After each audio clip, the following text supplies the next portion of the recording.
চায়নারা যেসব এলাকায় পাহাড়ি অঞ্চলে বসবাস করে তারা প্রাচীন কাল থেকেই পাহাড় কেটে গড় তৈরি করে টিকে আছে। এই পদ্ধতিকে অনেক সময় ইয়াংডু বলা হয়, যার অর্থ হলো গুহা বা গুহার মতো গড়। পাহাড় কেটে গড় বানানোর পদ্ধতি অবস্থান প্রধানত চীনের উত্তর পশ্চিমাঞ্চলে লুয়েস মালভূমিতে, যেমন মানসি, হেনান, গানসু প্রদেশে এ ধরনের গৃহ নির্মাণ দেখা যায়। মাটি লুয়েস মালভূমিতে মাটি নরম কিন্তু যথেষ্ট শক্ত যাতে সেটিকে কেটে গড় বানানো যায় এবং সেটা দীর্ঘ সময় টিকে থাকে। পদ্ধতি পাহাড় বা ঢালে সরাসরি গর্ত কেটে একটি গড় তৈরি করা হয়, সাধারণত 2 থেকে 3 মিটার গভীর এবং 2.53 মিটার উচ্চতা বিশিষ্ট হয়। দরজা জানালা কেটে বাতাস চলাচলের পথ রাখা হয়।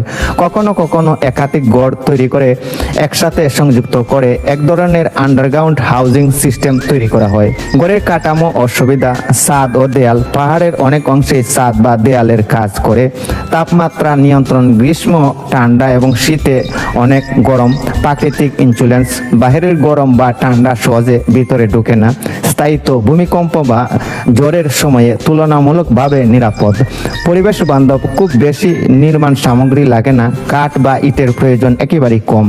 আধুনিকরণ এবং টেকসই উন্নয়ন বর্তমানে অনেক চীনা এই ঐতিহ্যবাহী গড়গুলোকে আধুনিকভাবে রূপায়ণ করেছে।